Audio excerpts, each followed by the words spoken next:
I feel like prior to starting to learn DMEK, you always hear that the most challenging aspect of the surgery is graft unfolding, and it's one of the things that makes it a more challenging surgery than DSEK. But what I've found in my experience is the most tedious, cumbersome part of the surgery is not the graft unfolding. It's actually the descemetorhexis and making sure you have all the fragments stripped from the posterior stroma. Most people, when they do their descemetorhexis, they do it with viscoelastic so that the chamber is more formed and more stable and more easy to remove the Descemet's membrane altogether. We use air in our anterior chamber during our descemetorhexis.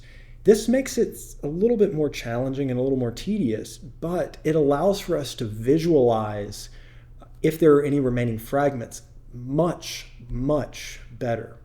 And so during this video, I really want to highlight the importance of using air during your descemetorhexis, where it ensures that you're not leaving behind any fragments that you otherwise may not even see if you were doing it using other modalities.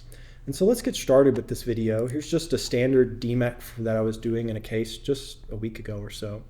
And so starting with my incisions, and I always make 3 paracenteses, 1 for my AC maintainer, and 2 just to kind of have dexterity where I can use both hands at different parts during the case, during the descemetorhexis or whatever else.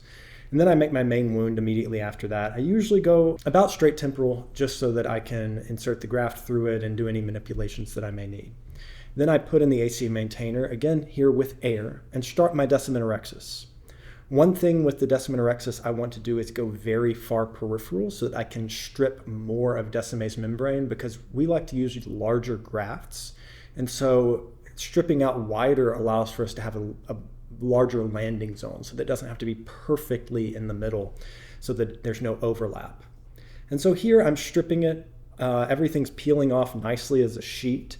But one thing that you notice is, like, when I'm peeling away from the center, is that in the center there is remaining fragments of Descemet's membrane. It kind of, when I was peeling it off, there were just little bits that remain. And sometimes you notice that. It's like centrally is where Descemet's membrane can be the most adhesive. And so you feel like you're getting a great strip out peripherally, you're peeling it off, but lo and behold, there's a few places centrally that kind of stuck and got left behind.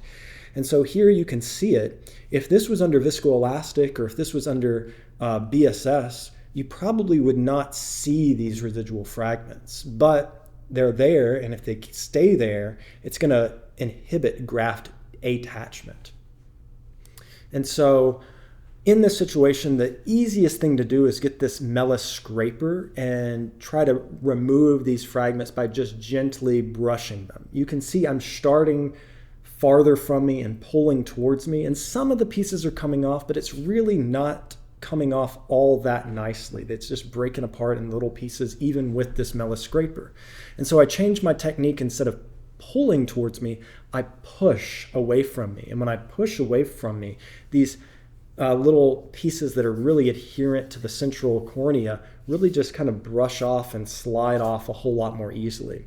You do have to be a little more careful when you're pushing like that, especially with the 90-degree Mellis scraper handle, because it has a tendency to dig into the stroma if you're pushing a little bit too hard. But if you're just gently brushing it, it can allow for those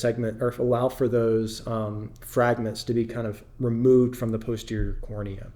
And so after they're just gently brushed off and removed from the eye, I'm going back in again with this scraper just to check and make sure that these residual little areas where there's these abnormalities, it's to make sure that that's stroma and not Descemet's membrane. And so sometimes when you're doing this little brushing movement, it doesn't really strip the stroma, but it may put in little impressions into it. And so here, there's no areas where the stroma has been damaged as much as there's just little impressions. And so that's what I was just checking, just to make sure that all of that area was nice and clean and clear. And now I'm just removing the remaining peripheral fragments of Descemet's membrane so that I can proceed with the rest of the case. And so here, going in with the capsulotomy device that allows for us to do a peripheral iridotomy intraoperatively.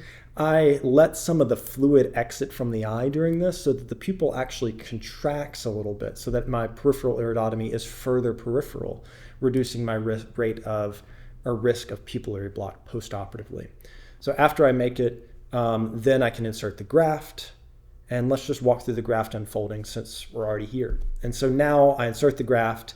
It's in a single roll. It's a little bit kinked, meaning the chamber is probably shallow. I'm just kind of straightening up the graft. Probably going to put in a little bit of BSS here. Oh, well, I had a little bit of air in the cannula, so I'm putting a little bit of air in. And so then the next part is removing that air. But once that air is removed, then I'm going to try to determine the orientation of the graft so that I can get it unfolded. It still looks like in a single roll. There's a little bit of a flap. I blow it around. Now I see that the graft is a single roll with like a little bit of an edge that's in the right side up orientation because it's scrolling up. And I also could see that orientation mark. And so then I know that I'm in a good winning position. I can shallow the chamber and then get my second cannula out and just unfold it using a Dirazomer taps. And so that's exactly what I do here. I can already see the orientation mark. And then now I ran out of room when I was unfolding it. And so I want to shuffle bump the graft more centrally. This chamber is a little shallow. So when I shuffle bump it, you see the graft kind of accordion.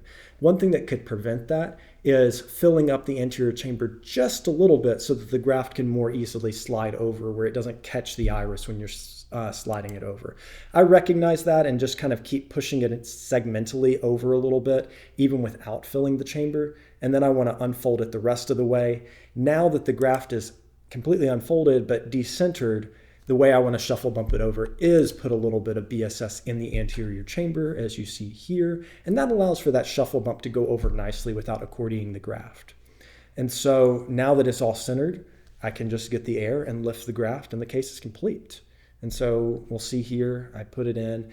Because it's a phakic eye, I can just barely get it underneath the graft because it already has a tendency to shallow without worrying about the graft sliding further away from me. And at this point, really the case is over. I mean, I kind of fine-tuned a little bit of the pressure, but that was about it. But what this case really highlights that I wanted to share was the importance of using air in the anterior chamber during your descemetorhexis, because those central fragments that were kind of left behind after everything was peeled off would have been very easy to miss if you don't have the enhanced visualization that you see with air. Also, when you're using the Mellis scraper, sometimes you have a natural tendency to want to grab those pieces and pull it towards you, when really you have a little bit more effectiveness when you start proximally and push those little fragments away from you to kind of brush them away from you. And then once they're released from the posterior stroma, you can then grab them with the scraper and pull them out through the main wound. And so thanks for joining me for this case and these couple of learning tips that I had. I hope to see you soon.